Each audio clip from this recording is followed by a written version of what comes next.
اب مسلمانوں میں تو اتنی غلط فہمیاں ہیں، لوگوں میں طرح طرح کی باتیں ہیں، تو یہ ساری باتیں جو لوگوں میں پیش کی جاتی ہیں، ذکر کی جاتی ہیں، ان میں سے اکثر کا تعلق یہ انہی کتابوں سے ہے جو کتابیں پہلے لکھی جا چکی ہیں۔ وہ باتیں انہی کتابوں میں اسی انداز سے لکھی گئی ہیں، اور الگ الگ انداز ہے کتابوں میں لکھنے کا، الگ الگ جو ہے روایتیں ہیں۔ ان ساری باتوں کو پڑھنے کے بعد کوئی ایک شکل ذہن میں آئے، ایسا نہیں ہو پاتا ہے، اور کوئی بہت ہی کلیئر قسم کی پکچر نہیں آ سکتی آپ کے ذہن میں۔ اگر آپ خود ڈائریکٹ پڑھیں گے نا، تو میں بتا رہا ہوں آپ کو کہ آپ کے ذہن میں کوئی بہت کلیئر پکچر آ جائے نہیں، کیونکہ روایتیں کیا ہے، الگ الگ ہے۔ سب سے زیادہ مشہور کتاب تاریخ کی ہوتی ہے تاریخ طبری، امام طبری کی کتاب تاریخ کی تاریخ طبری، اور لوگ زیادہ تر وہیں سے لیتے ہیں۔ اور بھی دوسری کتابیں ہیں، اس میں اس طرح کی باتیں ذکر کی گئی ہیں، اور کچھ ایسی چیزیں بھی ہیں تاریخ کے حوالے سے ہو یا سیرت کے حوالے سے ہو، سیرت کے حوالے سے زیادہ جو حدیث کی کتابوں میں موجود ہیں چیزیں، جو چیزیں حدیث کی کتابوں میں ہیں وہ زیادہ اتھینٹک ہوتی ہیں، اگر وہ صحیح سند کے ساتھ آئی ہیں تو وہی زیادہ اتھینٹک ہوتی ہیں۔ لیکن جو چیزیں تاریخ طبری میں ہیں، یاد رکھیے گا کہ تاریخ طبری میں امام طبری رحمت اللہ علیہ نے جو بھی ان کو روایت ملی، جو بھی بات ملی، وہ سب انہوں نے لکھ دیا۔ تو دونوں طرح کی، یعنی آپ جو ہے کسی بھی مسئلے کو لے لیں گے، تو اگر آپ کو یزید کے حق میں، مثلا یہی جو ہے کربلا کا واقعہ ہے، اگر آپ بنو امیہ اور یزید کے حق میں کوئی رائے رکھنا چاہتے ہیں، اور جا کر کے آپ تاریخ طبری پڑھیں گے، تو آپ کو ایسی چیزیں مل جائیں گی جس سے آپ کو اندازہ ہوگا کہ ہاں یزید ہی صحیح ہے۔ اور اگر آپ کے ذہن میں پہلے سے یہ بیٹھا ہوا ہے کہ حسین رضی اللہ تعالی عنہ جو کچھ بھی انہوں نے کیا وہ سب کچھ صحیح ہے، اور یہ ظالم حکومت تھی، ظالم حکمران کے خلاف انہوں نے جہاد کا علم بلند کیا، اس کے خلاف یہ جو ہے اٹھ کھڑے ہوئے تھے، اور یہ بڑی جرأت کا کام تھا،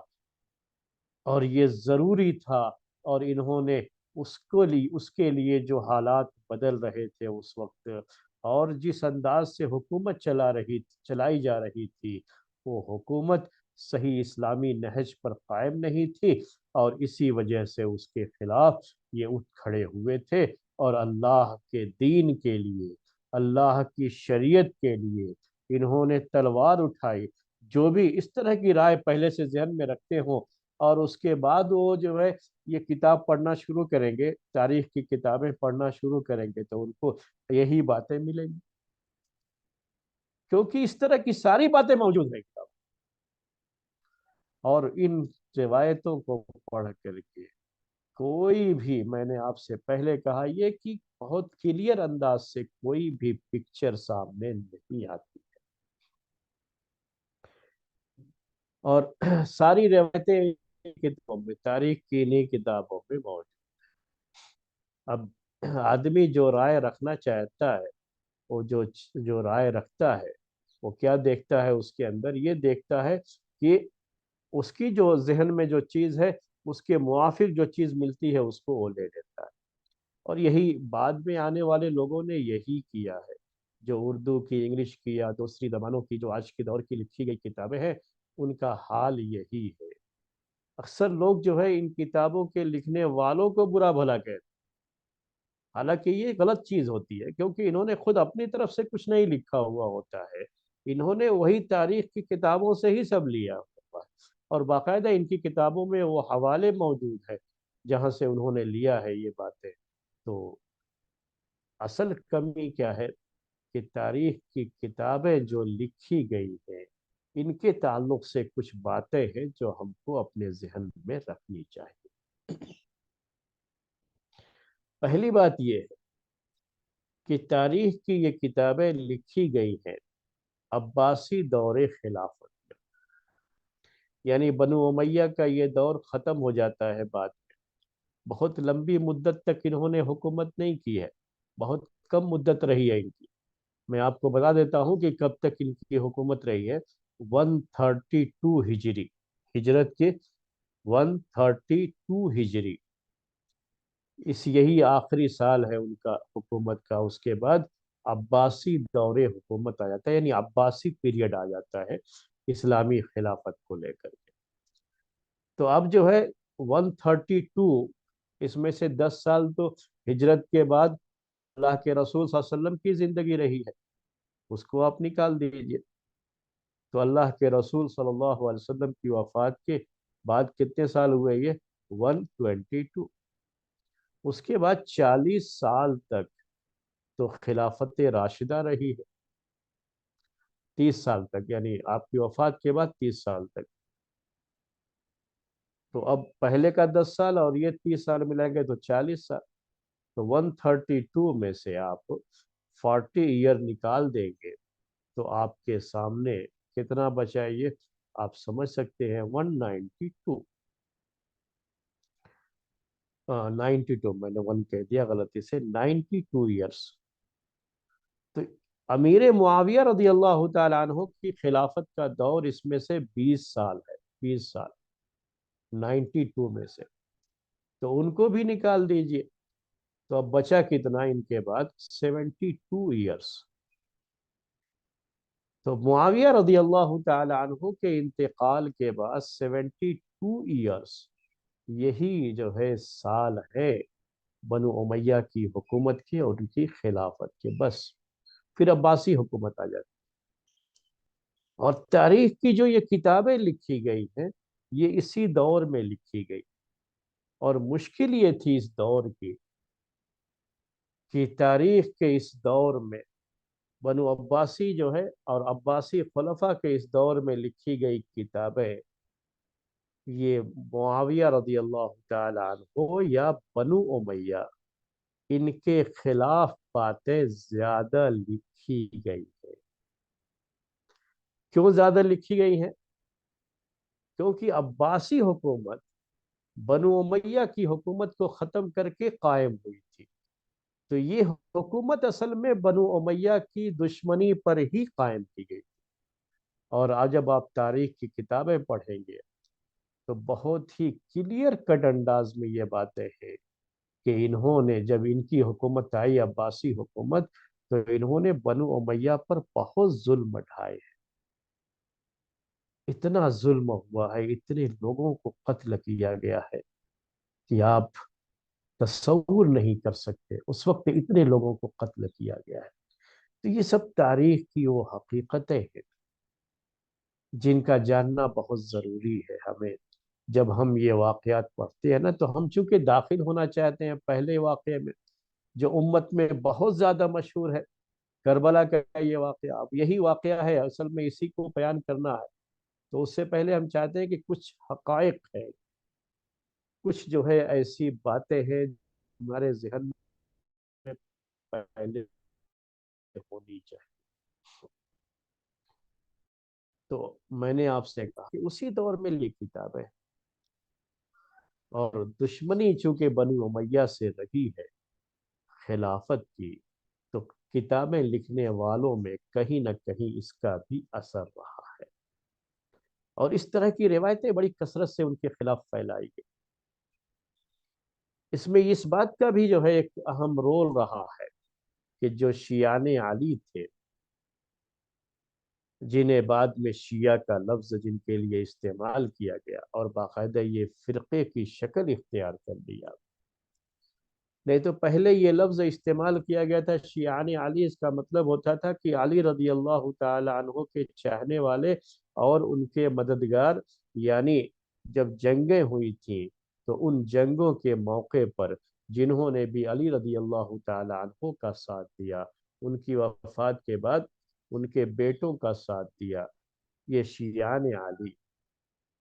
انہوں نے بھی بنو امیہ سے بڑی دشمنی رکھی۔ تو ان کی بھی جو روایتیں ہوتی ہیں، ان کی سندوں سے جو روایتیں آتی ہیں، یہ سب کی سب بنو امیہ کے خلاف ہوتی ہے۔ یزید ظاہر سی بات ہے کہ وہی خلیفہ ہے اس وقت جب یہ واقعہ پیش آیا، اور حسین رضی اللہ تعالی عنہ نے خلافت تسلیم نہیں کی ہے، بیعت نہیں کی ہے، تو اب شیعان علی کا پورا زور تو انہی کی طرف رہے گا۔ اور اسی وجہ سے یزید کے خلاف اور یزید کی طرف سے جو گورنر تھے ان کے خلاف،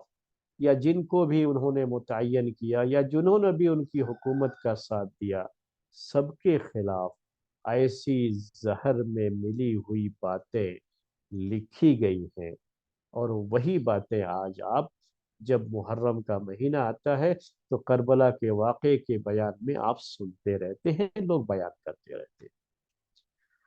اب ان ساری روایات کے بیچ میں سے صحیح معلومات کیا ہے، بالکل کلیئر کٹ انداز میں نکال کر کے لا کر کے کسی کے سامنے پیش کر دینا آسان نہیں ہوتا ہے کسی کے لیے بھی۔ ہمارے وہ بھائی جنہوں نے اس موضوع پر، اس ٹاپک پر قلم اٹھایا اور لکھا ہے، یاد رکھیے ان کے یہاں بھی انہوں نے اس طرح کی روایتیں لے لی ہیں جن روایتوں میں پورے طریقے سے یزید یا ان کے جو گورنروں کو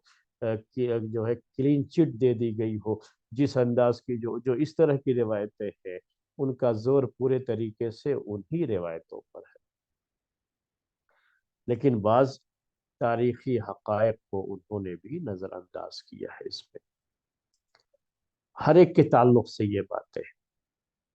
بہت کلیئر کٹ انداز میں باتیں نہیں آ پاتی ہیں سامنے۔ حدیثیں، روایتیں، حدیثیں نہیں کہیں گے، روایتیں کہیں گے، یہ تاریخ کی روایتیں ہیں جو ہر طرح کی موجود ہیں اور کتابوں میں موجود ہیں۔ ان روایتوں کے تعلق سے جب ہم پڑھتے ہیں ان کو، تو بعض روایتیں ایسی ہیں کہ ہمارے ذہن میں بہت ہی کلیئر بات ہوتی ہے کہ یہ بالکل جھوٹی اور بے بنیاد باتیں ہیں۔ ان روایتوں کا مسئلہ بھی نہیں، بالکل کلیئر انداز، یعنی بالکل بات جو ہے پڑھتے ہی معلوم ہو رہی ہے، وہ چیز سمجھ میں آ رہی ہے کہ یہ کبھی سچ نہیں ہو سکتی روایت، یقیناً یہ جھوٹی روایت ہے۔ تو ان روایتوں سے بھی اتنی پریشانی نہیں ہوتی، لیکن وہ روایتیں جن میں کہیں نہ کہیں کسی نہ کسی حد تک سچائی چھپی ہوتی ہے، اور یہ روایتیں بھی مختلف انداز کی ہیں۔ مختلف انداز سے میری مراد یہ ہے کہ دونوں طرف کی روایتیں، دونوں طرف جو ہے ان کا جھکاؤ ہوتا ہے۔ کسی میں آپ دیکھیں گے تو ساری غلطی حسین رضی اللہ تعالیٰ عنہ کی نظر آئے گی، اور بعض روایتیں دیکھیں گے تو ایسا لگے گا کہ انہوں نے ایسی کوئی خاص بات نہیں تھی، زیادہ غلطی ان کی طرف سے ہوئی ہے جنہوں نے ان کے ساتھ یہ برا سلوک کیا ہے۔ تو کسی کو غلطی کس کی ہوئی، یہ اندازہ لگا پانا ان روایتوں سے بڑا مشکل معاملہ ہے۔ کرنا کیا چاہیے؟ اصل میں اسی لیے تمہید باندھ رہا ہوں کہ ہم یہ تاریخ تو آپ کو بتا رہے ہیں، تاریخ کی یہ باتیں بتا رہے ہیں، لیکن اس سے پہلے ہمیں کچھ چیزیں ہیں جو ذہن میں رکھنی ہے، اور ان چیزوں کو رکھنے کے بعد ہی کسی بھی، چاہے وہ صحابی ہو، تابعی ہوں، یا اس پورے جو ہے قصے، پورے کہانی سے متعلق جو بھی کردار جس کا بھی رہا ہے، جنہوں نے بھی جو رول بھی پلے کیا ہے، ان کے بارے میں کوئی بھی تصور قائم کرنے سے پہلے یہ چند حقیقتیں ہیں جن کو آپ اپنے ذہن میں بیٹھا لیجیے۔ سب سے پہلی حقیقت، حسین رضی اللہ تعالی عنہ کا مقام اور مرتبہ، اور یہ پیارے نبی صلی اللہ علیہ وسلم کے نواسے، ان سے محبت ہمارے ایمان کا حصہ ہے۔ اور یہ صحیح احادیث میں بات آئی ہے، یہ ہم تاریخ کی کتابوں سے نہیں پیش کر رہے۔ ان کے بارے میں پیارے نبی صلی اللہ علیہ وسلم کا یہ فرمان کہ یہ حسین، یہ جنتیوں کے سردار، جو جوان جنتی ہے نا، سیدہ شباب اہل الجنہ، جنت میں تو سب لوگ جائیں گے تو وہ سب جوان ہی رہیں گے، لیکن یہ کہ یہ موت کے لحاظ سے جن کی جوانی میں موتیں ہو گئی ہیں، اس کے لحاظ سے ان کے سردار یہ حسن اور حسین. یہ چیزیں ثابت ہیں، یہ صحیح حدیثیں ہیں، اور ایک صحابی ہے وہ، اور صحابی کا اپنا مقام اور مرتبہ ہے. جب ہم باتیں پڑھیں یا آپ کے سامنے پیش کریں تو کبھی ان باتوں کو سن کر کے آپ کے ذہن میں یہ خیال نہیں آنا چاہیے کہ ساری غلطی حسین رضی اللہ تعالیٰ عنہ کی تھی، کیونکہ ایسا بھی تصور آتا ہے اور ایسا بھی بعض لوگ کہتے ہیں. تو یہ چیزیں نہیں آنی چاہیے. میں باتیں پیش کرنے سے پہلے یہ باتیں آپ کو سامنے پیش کرنا چاہ رہا ہوں کہ یہ یقین، یہ ایمان ہے ہمارا حسین رضی اللہ تعالیٰ عنہ کے فضائل کو سامنے رکھ کر اور اللہ کے رسول صلی اللہ علیہ وسلم کی صحیح حدیثوں کو سامنے رکھ کر کے. وہ جنتی ہیں، ان کے جنتی ہونے کی بشارت موجود ہے، اور جنت میں میں نے آپ سے کہا کہ جوانوں کے سردار ہونے کی بات موجود ہے اور یہ صحیح روایت ہے. تو ظاہر سی بات ہے کہ آپ اس پورے واقعے کو لے کر کے ان کے خلاف کوئی بھی ایسی بات ذہن میں نہیں آنی چاہیے کہ جس سے ان کی عزت پر کوئی حرف آتا. میں نے سنا ہے بعض خطبہ کو، بعض تقریر کرنے والوں کو، ایک مرتبہ میری موجودگی میں ایسی کچھ تقریر ہو گئی تھی، کسی نے کر دیا تھا اسی جو ہے بنگلور میں ایک مسجد میں. تو ہم نے فوراً جو ہے اس پر ٹوکا، اس آدمی کو بتایا، اسی مجلس میں بتایا کہ یہ باتیں جو ہے بالکل غیر مناسب. یہاں تک بھی لوگوں نے، یعنی ہم اپنے بھائیوں کی بات کرتے ہیں کہ بعض لوگوں نے یہاں تک جو ہے وہ تقریر میں وہ بھائی نے کہا کہ حسین رضی اللہ تعالی عنہ یہ حسن رضی اللہ تعالی عنہ کی طرح سے نہیں تھے. حسن رضی اللہ تعالی عنہ کے دل میں حکومت کا اور امارت کا کوئی لالچ نہیں تھا، لیکن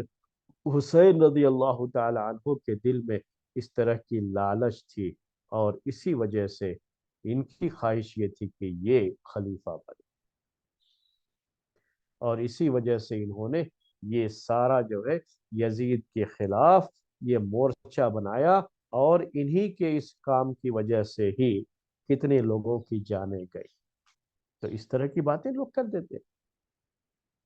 بھول جاتے ہیں کہ یہ حسین رضی اللہ تعالی عنہ کے بارے میں بات کر رہے ہیں، جن کے فضائل کا بھی ذکر کیا میں نے آپ کے ساتھ. اسی طرح سے اب جو لوگ ان کی محبت میں زیادہ آگے بڑھ جاتے ہیں، یہ بھی یاد رکھ لیجئے گا کہ صحابہ بھی ان کا مقام بہت اونچا ہے، بہت اونچے مرتبے کے ہیں، لیکن غلطی کسی سے بھی ہو سکتی ہے. یہ ہمارا عقیدہ ہے. معصوم عن الخطا کوئی نہیں ہے. رسول، یہ اللہ تعالیٰ کی طرف سے رسول کو یہ صرف چیز ملتی ہے کہ رسول غلطیوں سے پاک ہوتا ہے. وہ جو بھی چیزیں اختیار کرتا ہے اس میں وہ غلطی نہیں کر سکتا. جو اللہ تعالیٰ کی طرف سے اسے حکم ہوتا ہے اسے پہنچانے میں، اسے نافذ کرنے میں، ایک رسول سے کبھی بھی کوئی غلطی نہیں ہو سکتی. لیکن رسول کے علاوہ کوئی اور اس مقام اور مرتبے کو نہیں ہے. تو بعض مرتبہ لوگ جو ہے صحابہ کے تعلق سے جب تقریریں کرنا شروع کرتے ہیں تو اس انداز سے بات پیش کر دیتے ہیں کہ سامنے والے کو یہ لگنے لگتا ہے کہ شاید ان کا مرتبہ تو رسولوں سے بھی بڑھ گیا ہے. جیسے اللہ کے رسول صلی اللہ علیہ وسلم کی محبت کو لے کر کے بعض بدعتی لوگ غلو کر جاتے ہیں تو ان کا مرتبہ تو کہیں اللہ تعالیٰ سے بھی آگے بڑھا دیتے ہیں. یہ سب چیزیں غلط ہیں. یہ تو ہم جانتے ہیں ہمارے ایمان کا حصہ ہے. اللہ کے رسول صلی اللہ علیہ وسلم رسول ہی تھے، اس سے بڑھ کر کے آپ کا مقام نہیں تھا. الوہیت کے درجے تک پہنچا دینا شرک ہو جاتا ہے. ایسے ہی صحابہ کرام کا بھی معاملہ ہے کہ ان کا اپنا مقام اور مرتبہ ہے، ان کی بڑی اہمیت ہے، ان کے فضائل اور ان کے مقام اور مرتبے کو پہچاننا، اس پر ایمان لانا ہر مسلمان کے اسلام کا تقاضا ہے. لیکن ان سب کے ساتھ یہ بھی حقیقت ہے کہ وہ بھی انسان تھے، اور کسی بھی انسان سے کوئی غلطی ہو سکتی ہے۔ تو یہ بھی ایک غلطی لوگوں سے ہو جاتی ہے کہ لوگ اسے کبھی بھی، مطلب صحابہ کا مطلب یہ ہو کہ ان سے کوئی غلطی ہی نہیں ہو سکتی، یہ بعض لوگوں کے ذہنوں میں تصور ہو جاتا ہے، تو وہ بھی غلط ہے۔ تو جتنی بھی جنگیں پہلے ہوئی، علی رضی اللہ تعالی عنہ کے دور خلافت سے بات لے لیجئے، ان کے دور میں جنگ جمل جو آپ کے سامنے اس کا ذکر آ چکا ہے، جس میں ایک طرف علی رضی اللہ تعالی عنہ کی فوج تھی، دوسری طرف اما عائشہ رضی اللہ تعالی عنہ اور طلحہ اور زبیر رضی اللہ تعالی عنہما یہ موجود تھے، اور دونوں طرف صحابہ کی بڑی جماعت تھی۔ اب یہاں کہیں نہ کہیں کسی نہ کسی سے غلطی ہوئی، ہم اس پر بحث نہیں کر رہے ہیں کہ ہوئی کس سے، لیکن ہوئی ہے کہیں نہ کہیں، چوک تو کہیں نہ کہیں ہوئی ہے، جس کے نتیجے میں یہ جنگ پیش آئی، جس میں بڑے بڑے صحابہ مارے گئے، اور سب مسلمان ہیں، اور مسلمانوں کے درمیان یہ جنگ ہوئی ہے، تو کہیں نہ کہیں غلطی تو ہوئی تھی۔ اس کے بعد صفین کی جنگ پیش آئی، جس میں ایک طرف علی رضی اللہ تعالیٰ عنہ اور دوسری طرف امیر معاویہ رضی اللہ تعالیٰ عنہ، اور دونوں کی صفوں میں صحابہ کی بڑی جماعت موجود۔ بہرحال جنگ ہوئی، کہیں نہ کہیں کوئی غلطی ہوئی ہے اس میں، لیکن ہمیں کرنا کیا ہے؟ اب ان سب چیزوں کی وجہ سے لوگوں کے دو طرح کے یہ ہوتے ہیں، موقف ہوتے ہیں، اسٹینڈ ہوتے ہیں۔ ایک تو کچھ لوگ ایسے ہوتے ہیں کہ اس کی وجہ سے صحابہ کو برا بھلا کہنا شروع کر دیتے، اور کچھ لوگ ایسے ہوتے ہیں کہ اس کی وجہ سے کسی ایک شخص پر اس کی پوری ذمہ داری ڈالنے کی کوشش کرتے ہیں، اور کسی کو ویلن اور کسی کو ہیرو بنا کر کے پیش کرنا چاہتے ہیں، اور یہ ساری چیزیں غلط۔ اس کے بارے میں پہلے آپ اپنے دل میں یہ عقیدہ بیٹھا دیجیے۔ صحیح عقیدہ یہ ہے اس سلسلے میں کہ صحابہ کے درمیان جو چیزیں ہوئیں، جو اختلافات ہوئے، اور ان اختلافات کے نتیجے میں جو جنگیں ہوئیں، تو ہم سب سے پہلے اپنی زبان کو ان چیزوں کے ذکر سے محفوظ رکھیں گے۔ ہم اس کا ذکر نہیں کریں گے، پہلے تو ہم عام لوگوں میں اس کا کوئی چرچا ہی نہیں کریں گے، کوئی ذکر ہی نہیں کریں گے۔ اسی لیے ہم کبھی بھی خطبوں وغیرہ میں اس کے ذکر کرنے کے قائل نہیں ہیں، تقریروں میں اس کے ذکر کرنے کے قائل نہیں۔ اور پہلا یہی ہے ہمارا ایمان یہ ہونا چاہیے کہ جو صحابہ کے درمیان اس طرح کے اختلافات ہوئے، اور جس کے نتیجے میں جنگ بھی ہوئی، اور بڑے بڑے صحابہ اس میں مارے گئے، ہم اس کے بارے میں خاموشی اختیار کریں گے، اپنی زبان نہیں کھولیں گے۔ یہ ہمارا ایمان ہے، اور اس طرح سے ہمارا ایمان محفوظ رہے گا، کیونکہ کسی ایک طرف بھی بات کرنا شروع کیا تو دوسری طرف زیادتی ہونے کا امکان ہوتا ہے۔ صحابی وہ بھی ہے، صحابی یہ بھی، یعنی ایک طرف علی رضی اللہ تعالیٰ عنہ صحابی ہیں، تو دوسری طرف معاویہ رضی اللہ تعالیٰ عنہ بھی صحابی۔ علی رضی اللہ تعالیٰ عنہ صحابی ہیں تو طلحہ اور زبیر اور اما عائشہ رضی اللہ تعالی عنہم اجمعین یہ بھی صحابی۔ تو کسی ایک کی طرف آپ کا جھکا ہوا تو دوسری طرف بھی صحابی ہی ہے، تو کہیں نہ کہیں آپ جو ہے ان کے حق میں، آپ کی ذہن میں ان کی تنقیص اور ان کے تعلق سے کچھ غلط باتیں آپ کے ذہن میں آ سکتی ہیں، تو پہلے تو ان چیزوں کا چرچا نہیں ہونا چاہیے۔ لیکن یہ تاریخ ہے، ہسٹری ہے، ہماری اسلامی کی ہسٹری ہے یہ، اور آج کا دور ایسا ہے کہ اب جو ہے چیزیں انٹرنیٹ کے مادھیم سے، انٹرنیٹ کے تھرو بڑی آسانی سے لوگوں تک پہنچ رہی،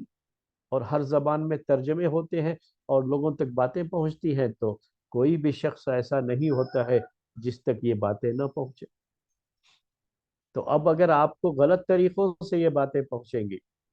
تو آپ کے لیے پریشانی ہو جائے گی، آپ ہو سکتا ہے کہ اسی کو آپ صحیح سمجھنے لگے۔ اس لیے ان لوگوں کو جو دین کا علم حاصل کرنا چاہتے ہیں اور حقیقت میں ان کے اندر یہ صلاحیت ہے، وہ بالکل جنرل پبلک کی طرف سے نہیں، جیسے آپ لوگ ہیں یہاں درس میں شریک ہیں، تو آپ کافی دنوں سے دروس میں شرکت کرنے کی وجہ سے اللہ تعالیٰ نے آپ کے اندر اتنی صلاحیت رکھی ہے کہ آپ چیزوں کو اچھی طرح سمجھ سکتے ہیں جب آپ کے سامنے پیش کی جائے۔ تو ایسے لوگوں کے سامنے ہم یہ اسلامک ہسٹری پیش کرتے ہیں، جنرل پبلک میں کبھی پیش نہیں کرتے، تاکہ ان کو اچھی طرح سے اس کا علم ہو سکے۔ اور اسی وجہ سے میرے بھائیوں، اب جو ہمارا درس ہوگا یہ کربلا کے پورے جو ہے قصے کو لے کر کے، اسی چیز کو سامنے رکھ کر کے ہم آپ کے سامنے یہ درس پیش کر رہے ہیں۔ اور مقصد یہ ہے کہ چونکہ 10 محرم کے موقع پر بڑی بڑی تقریریں ہوتی ہیں، واٹس ایپ اور دوسرے جو ہے سوشل ویب سائٹس جو ہیں ان پر جو ہے طرح طرح کی چیزیں پیش ہوتی ہیں، پیش کی جاتی ہیں، چیزیں آتی ہیں، تو پہلے سے انسان کو اس کا صحیح علم ہو جائے تو پھر وہ کوئی بھی چیز پڑھتا ہے، سنتا ہے، تو پھر اس کو پریشانی نہیں ہوتی، حق کو پہچاننے میں آسانی ہوتی ہے۔ صرف اس لیے جو ہے میرے بھائیوں ہم ذکر کر رہے ہیں، ورنہ حقیقت یہ ہے کہ ان چیزوں کے بارے میں خاموشی اختیار کرنا یہ سب سے بہتر ہوتا ہے۔ اور یہ عقیدہ رکھنا کہ یقیناً ان میں سے جو صحابہ رہے ہیں ان میں سے بھی غلطیاں ہوئی ہیں، جو بھی چاہے وہ جنگ صفین کا مسئلہ ہو، جنگ جمل کا مسئلہ ہو، یا جو ہے ابھی اب کربلا کے تعلق سے، یا امیر معاویہ رضی اللہ تعالی عنہ کے دور خلافت کے تعلق سے بعض چیزیں جو ہوئی ہیں، اور ایسے لوگوں سے جو کہ صحابہ تھے ان کی طرف سے کچھ چیزیں ہوئی ہیں، تو یاد رکھیے کہ اگر تھوڑی دیر کے لیے مان لیجیے، ہم تو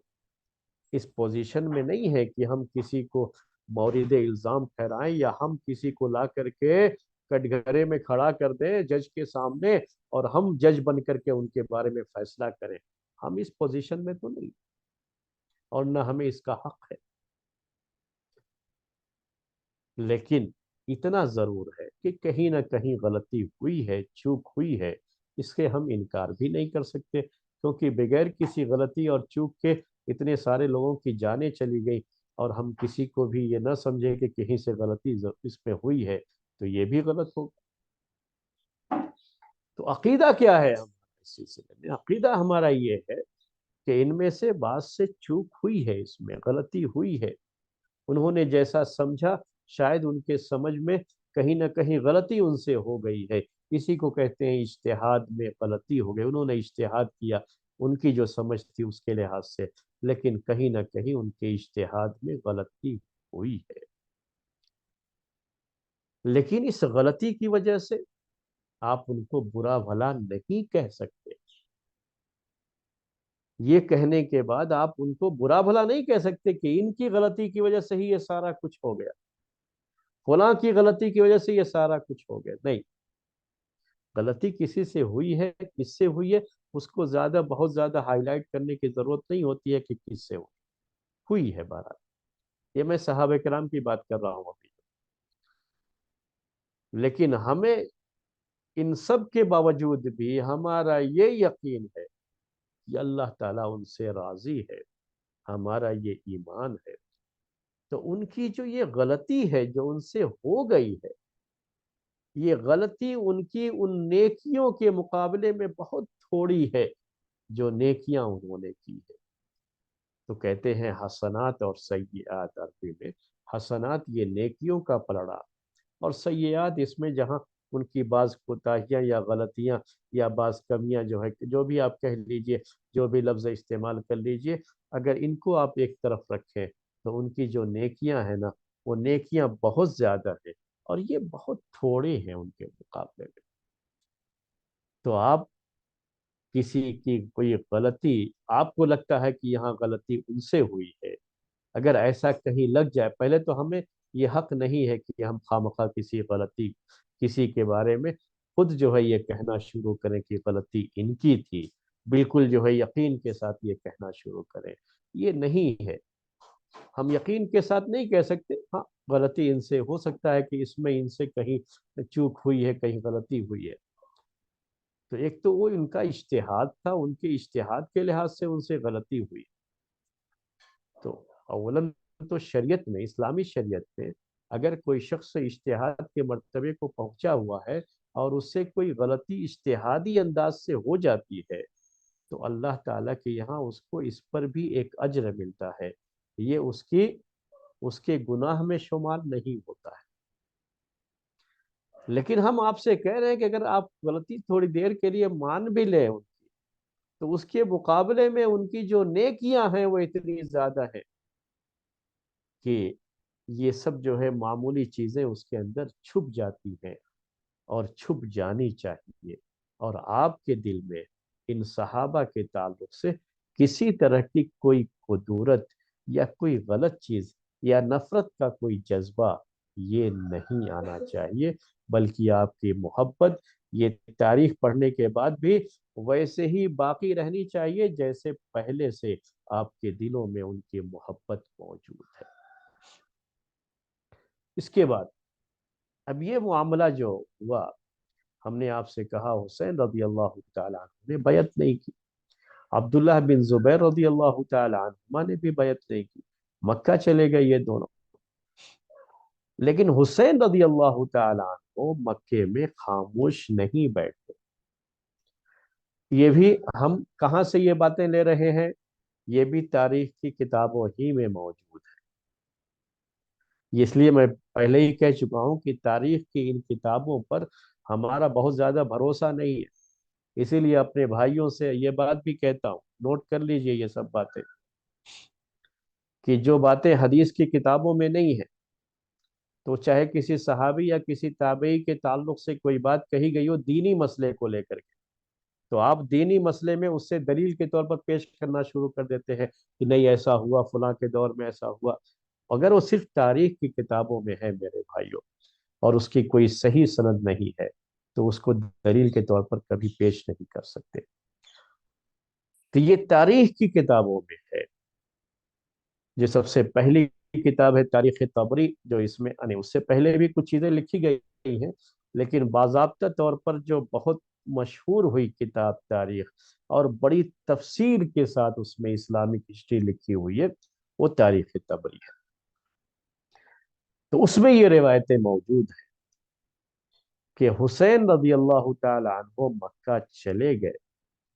لیکن مکے میں جانے کے بعد وہ خاموش نہیں بیٹھے۔ ادھر یزید کی طرف سے بھی ایک معاملہ ہوا کہ اس بالکل پیچھے پڑ گیا کہ ان لوگوں سے بیعت لینا ہی لینا، چھوڑنا نہیں دونوں کو۔ اور دوسری طرف ان کا معاملہ یہ ہوا، عبداللہ بن زبیر رضی اللہ تعالیٰ عنہما مکے ہی میں رہے، اور کوئی مسئلہ جو ہے ان کی طرف سے ایسا کچھ نہیں تاریخ کی کتابوں میں نہیں ذکر کیا گیا کہ انہوں نے باقاعدہ کوئی جماعت بنانی شروع کی ہو اور جو حکومت کے یا حکومت وقت کے خلاف کچھ اس طرح کی چیز ہو، تو ویسا کچھ نہیں ہوا ان کی طرف سے۔ ابھی اس وقت بعد میں کچھ حالات ہوتے ہیں، اس کو بعد میں آئیں گے آپ، لیکن ابھی جو بیعت کا جو یہ معاملہ تھا، اور حسین رضی اللہ تعالی عنہ کے معاملے کو پہلے پیش کر رہا ہوں کیونکہ جس کے نتیجے میں کربلا کا واقعہ پیش آیا۔ تو حسین رضی اللہ تعالی عنہ تاریخ کی کتابوں میں یہ ذکر ہے کہ کوفے والوں سے ان کی خط و کتابت شروع۔ غلطی انہوں نے کی وہ میں نہیں کہہ رہا ہوں، بلکہ کوفے والے باقاعدہ ان کے پاس لکھتے رہے، اور یہ کوفے والوں کی بڑی پریشانی تھی، جو شیعان علی کہلاتے تھے، یعنی جو علی رضی اللہ تعالی عنہ کے مددگار اور ان کا ساتھ دینے والے کہلاتے تھے یہ، اور کوفے میں ان کی بڑی تعداد تھی، کیونکہ علی رضی اللہ تعالی عنہ وہیں پر ان کا وہی جو ہے سینٹر تھا ان کی خلافت میں، وہی دارالخلافہ تھا۔ تو ان کی طرف سے خط و کتابت شروع ہو گئی، یعنی باقاعدہ جو ہے لیٹرز بھیجنا، جو اس زمانے میں لیٹر بھیجنے کا طریقہ تھا وہ شروع ہو گیا، اور انہوں نے دعوت دینی شروع کر دی حسین رضی اللہ تعالیٰ عنہ کو کوفہ آنے کی۔ حسین رضی اللہ تعالیٰ عنہ اس سلسلے میں بہت احتیاط برتی، اور جو ہے پہلے ہر طرح سے انہوں نے بھی اطمینان کرنا چاہا کہ ہمارا کوفہ جانا مناسب ہے یا نہیں ہے۔ اس سلسلے میں انہوں نے اپنے ایک بھائی، رشتے کے بھائی مسلم بن عقیل کو بھیجا کہ آپ جاؤ کوفہ اور جا کر کے وہاں کے حالات کا پورا جائزہ لو، آبزرو کرنا جسے آج کی زبان میں آپ کہتے ہیں، آبزرو جو ہے کرو، اور اس کو پورے طریقے سے جائزہ لینے کے بعد، آبزرو کرنے کے بعد جو کیا حقیقت ہے وہ ساری باتیں میرے پاس لکھ کر کے بھیجو۔ کتنے لوگ ہیں جو یہ ہم کو بلا رہے ہیں وہاں پر، ہم کو جو ہے دعوت دے رہے ہیں، وہ ہمارا کس حد تک ساتھ دے سکتے ہیں، کیا چیزیں ہو سکتی ہیں۔ تو یہ پورے حالات کا جائزہ لینے کے لیے انہوں نے اپنے بھائی مسلم بن عقیل کو بھیجا۔ یہ مسلم بن عقیل سگے بھائی نہیں ہے، کیونکہ یہ تو علی رضی اللہ تعالیٰ عنہ کے بیٹے ہیں نا، اور وہ عقیل کے بیٹے ہیں۔ تو یہ جب پہنچے ہیں مسلم بن عقیل کوفہ، وہاں انہوں نے حالات کا جائزہ لینا شروع کیا، اور وہاں ان کے ساتھ یہ رہا، ان کے ساتھ یہ جو ہے بات رہی کہ انہوں نے پوری کوشش یہ کی کہ پورے طریقے سے معلومات کریں کہ کہاں کیا چیز ہے۔ جا کر کے پہلے مختار بن عبید ایک شخص ہے، اس کے یہاں ٹھہرے، اور یہ کوشش کی گئی اس میں پورے طریقے سے کہ کہیں نہ کہیں کی جو ہے ان چیزوں کو گپت رکھا جائے۔ گپت رکھنے کا مطلب یہ ہے کہ یہ چیزیں انڈر گراؤنڈ ہوں، اور جو گورنر ہے اس کو اس کا علم نہ ہو۔ یزید تو وہ شام میں ہے، اور کوفے میں جو ہوں گے تو گورنر ان کے ہیں، ان کو کسی طرح سے اس کی بھنک نہ پڑے، تو یہ ساری چیزیں انڈر گراؤنڈ ہی ہوں۔ اس کی پوری کوشش کی گئی کہ کسی کو اس کے بارے میں پتہ نہ چلے۔ تو یہ مختار بن عبید کے پاس رہے، اس کے بعد ان کو وہاں کچھ ڈر محسوس ہوا کہ کہیں حکومت کو پتہ نہ چل جائے اور حاکم وقت کو پتہ نہ چل جائے تو میرے ساتھ پریشانی ہو سکتی ہے۔ تو وہ جو ہے ایک دوسرے، غالباً وہ ہانی، ان کی جو ہے طرف جو ہے ہانی بن عروہ، ان کی طرف چلے گئے یہ کہ ان کے پاس رہیں گے، ہانی بن عروہ کے پاس جو ہے۔ تو ہانی بن عروہ کے پاس رہیں گے تو ہم محفوظ رہیں گے، سیف رہیں گے۔ تو یہ مسلم بن عقیل پھر ان کے پاس چلے گئے۔ اس کے بعد جو ہے ہانی بن عروہ یہ بہت زیادہ مشہور تھے، اور کوفے میں ان کا بڑا مقام تھا، یعنی ان کی ایک اسٹیٹس ہے، جیسے جو ہے یوں کہہ لیجئے کہ یہ وہاں کے پورے علاقے میں ایک بڑی مشہور شخصیت تھی، بڑی جو ہے اعلیٰ درجے کی ان کی پرسنالٹی مانی جاتی تھی وہاں پر۔ تو اس کی وجہ سے ان کے پاس چلے گئے یہ مسلم بن عقیل،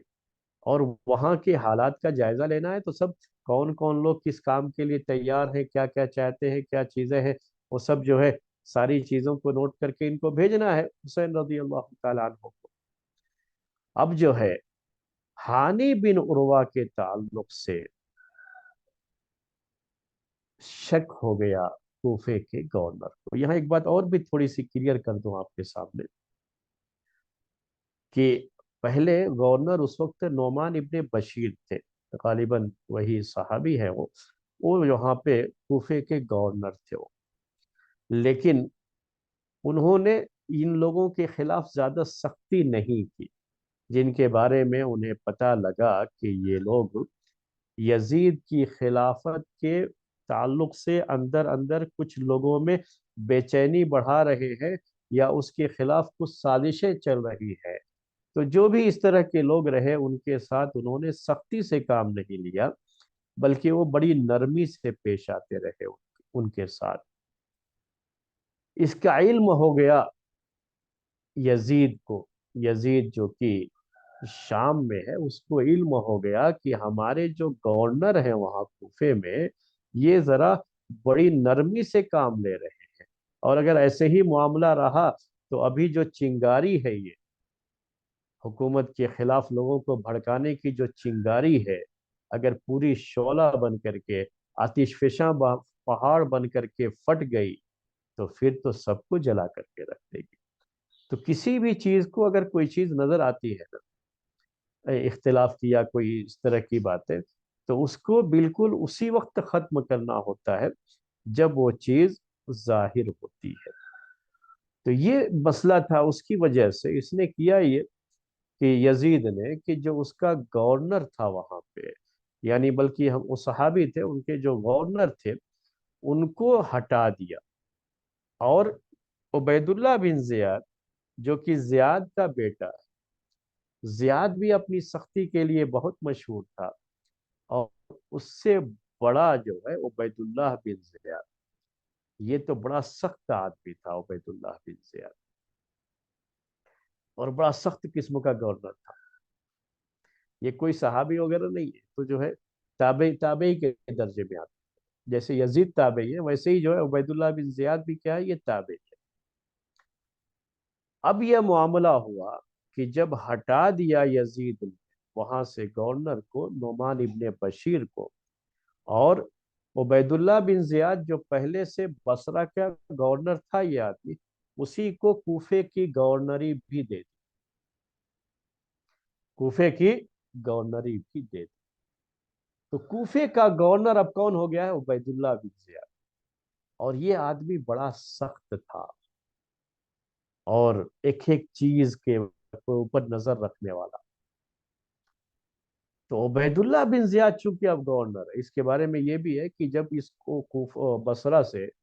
کوفہ میں داخل ہوا تو اپنے چہرے پر پردہ لگا رکھا تھا، یعنی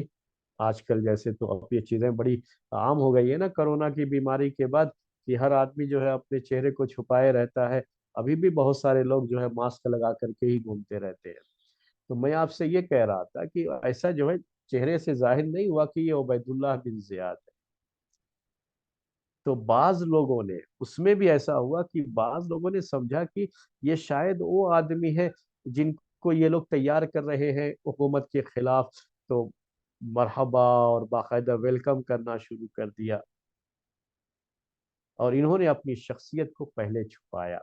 پہلے ظاہر نہیں ہونے دیا کہ میں ہی عبید اللہ بن زیاد ہوں۔ تو کچھ چیزوں کا علم تو ایسے بھی ہو جاتا ہے کہ یہاں کے لوگ کیا کر رہے ہیں اور کیا کرنا چاہ رہے ہیں۔ تو میں بتا رہا تھا آپ کو مسلم بن عقیل کے بارے میں، کہ حسین رضی اللہ تعالی عنہ نے ان کو بھیجا تھا کوفہ حالات کا جائزہ لینے کے لیے۔ تو یہ پہلے مختار بن ابی عبید کے پاس تھے، اس کے بعد یہ ہانی بن عروہ کے پاس آئے، لیکن ہانی بن عروہ کے تعلق سے عبید اللہ بن زیاد کو ڈاؤٹ ہو گیا کہ ان کی جو ایکٹیویٹیز ہیں، ان کی جو سرگرمیاں ہیں، یہ کہیں نہ کہیں حکومت کے خلاف جا رہی ہے، ایسی کوئی چیز ہے۔ تو یہ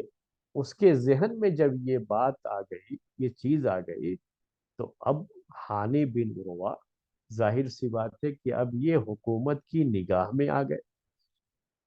اب یہاں مسلم بن عقیل کو ڈر ہوا کہ اگر ہم یہی رہ گئے انہی کے پاس، تب جو ہے ہمارے لیے پریشانی ہو سکتی ہے، مصیبتیں کھڑی ہو سکتی ہیں ہمارے لیے۔ تو انہوں نے پھر یہ فیصلہ کیا کہ یہ ہانی بن عروہ سے، ان کے پاس سے جو ہے چلے گئے، اور جا کر کے مسلم بن اوسجا کے پاس جا کر کے ٹھہر گئے، اور یہ شیعہ یعنی جو تشیع کی دعوت دیتے تھے علی رضی اللہ تعالیٰ عنہ اور ان کے بیٹوں، یہی لوگ اصل خلیفہ ہیں، ان کو خلافت کا حق ہے، دوسروں کو حق نہیں ہے۔ تو اس طرح کی دعوتیں دینے والوں میں سے یہ مسلم بن اوسجا اسدی ایک شخص تھا، اس کے یہاں چلے گئے یہ مسلم بن عقیل، جن کو کہ حسین رضی اللہ تعالی عنہ نے بھیجا تھا، لیکن بہت تھوڑی مدت تک جو ہے یہ چیز رہی۔ اب اہل کوفہ جن کے درمیان انڈر گراؤنڈ کہہ لیجئے، یا پتہ نہ لگے حکومت کو، چھپ چھپا کر کے جو کاروائی ہو رہی تھی کوفے میں، اور مسلم بن عقیل وہاں موجود تھے، تو تقریباً 12,000 لوگ یہ ان کے ساتھ آ گئے تھے اور انہوں نے یہ تسلیم کر لیا تھا کہ آپ جا کر کے بتائیے حسین رضی اللہ تعالیٰ عنہ کو ہم ان کے ساتھ ہیں اور ان کا ساتھ دینے کے لیے تیار ہیں۔ اس کو لیے باقاعدہ انہوں نے مسلم بن عقیل کے ہاتھ پر بیعت کر لی کہ ہم ساتھ دیں گے، اگر وہ آئیں گے تو ہم ان کا ساتھ دیں گے۔ جب جو ہے مسلم بن عقیل کو اس کا اندازہ ہو گیا، یقین ہو گیا کہ کوفے کے لوگوں کی یہ خواہش ہے کہ یہ حسین رضی اللہ تعالی عنہ آئیں اور ان کے ہاتھ پر یہ لوگ بیعت کریں گے، ان کا ساتھ دیں گے، تو مسلم بن عقیل نے خط لکھ دیا حسین رضی اللہ تعالی عنہ کو۔ اس خط میں یہ بات لکھی کہ یہ کوفے والے آپ کے ساتھ ہیں اور یہ انتظار کر رہے ہیں آپ کا، اس لیے آپ میرا یہ خط جس وقت آپ پڑھیں تو آپ کوفے کی طرف آ جائیں۔ تو مسلم بن عقیل کو یہ اندازہ ہوا کہ کوفے والے ساتھ دیں گے، کیونکہ تقریباً میں نے آپ سے کہا 12,000 لوگوں نے ان کے ہاتھ پر اس کے لیے بیعت کی تھی، اور انہوں نے یہ باتیں کس کو لکھ کر کے بھیج دی؟ حسین رضی اللہ تعالیٰ عنہ کو لکھ کر کے بھیج دی۔ اس کے بعد اب حسین رضی اللہ تعالیٰ عنہ کو جب یہ خط ملتا ہے اور جس میں یہ بات ہوتی ہے کہ آپ کوفہ آ جائیے، اور جب یہ ساری چیزیں جب وہ پڑھتے ہیں حسین رضی اللہ تعالیٰ عنہ، تب وہ کوفہ جانے کا من بنا لیتے ہیں۔ اپنے پورے گھر والوں کو لے کر کے انہوں نے کوفہ جانے کا ارادہ کر دیا، عزم کر دیا۔ جبکہ وہاں حالات کیا ہوئے اس کے بعد؟ مسلم بن عقیل یہ پکڑے گئے۔ وہ ابھی چند باتیں جو ہے اس کے بارے میں، اب اس کے بعد جو حالات ہوئے کوفہ میں اس کا علم نہیں ہو سکا حسین رضی اللہ تعالیٰ عنہ۔ یہاں تک جو ہوا تھا 12,000 لوگوں نے اس کے ہاتھ پر بیعت کی تھی، مسلم بن عقیل کے ہاتھ پر بیعت کر لی تھی، اور ان کی ہم تیار ہیں حسین رضی اللہ تعالیٰ عنہ کا ساتھ دینے کے لیے۔ تو یہاں تک تو بات تھی، اور انہوں نے وہ بات لکھ کر کے بھیج دیا۔